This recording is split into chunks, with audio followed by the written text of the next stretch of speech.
Hey, it's Joe Amoia, and I've got another great smarter dating tip just for you. Have you ever loved and lost? Put your heart and soul into a relationship and it didn't work out. Or maybe that person that you loved passed away. Well, there's that part of you that's wondering, will I ever find love again? Is it that we only get one soulmate per life? I'm going to leave that up to you to decide. What I believe is that our life is what we really make it to be. And I believe that we can have more than one person special to share our life with. And the reason I know that is because in my own life, my own mother found another man to share her life with. And this summer, they'll actually be married 25 years. And my stepdad is a great guy. See, in 1981, my dad passed away from a long battle with cancer. And my dad was a great man. And of course, I'm going to say that because he's my dad. But he was just one of those really, really good guys. He would give you the shirt off his back, and he was always there for his family.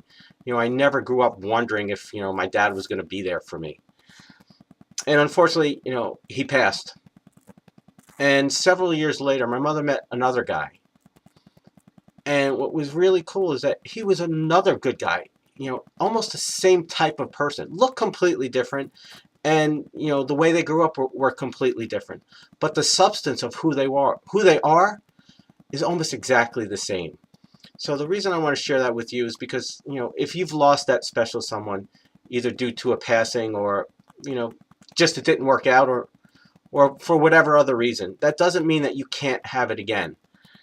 And one of the things I've noticed in looking at my mother's relationship with her husband, who has been her husband now for 25 years, is that there are three major things that will help you know if you're going to create it again. And the first one is that you've got to have common morals, values, and goals. You really have to be on the same page because it's so important. If you're going to spend the rest of your life in a relationship with someone, is that you're on the same page and that you work together. And that leads us to the second thing, and that is you're compatible in and out of the bedroom. Because let's be real, if you're going to be in a relationship with someone, the relationship has to be great in the bedroom and outside the bedroom. And whatever compatibility is for you is what it is. I always say that there's a reason why Baskin Robbins makes 31 flavors, because people like something different. And so, you might like chocolate and a guy might be vanilla. Okay, simply not a good match for each other. You have to continue to find the right flavor for you, whatever that is. And that leads us to the third sign.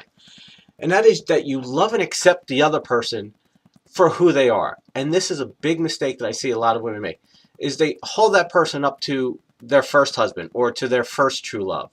And that's simply not fair to them because he's not them. He will never be them.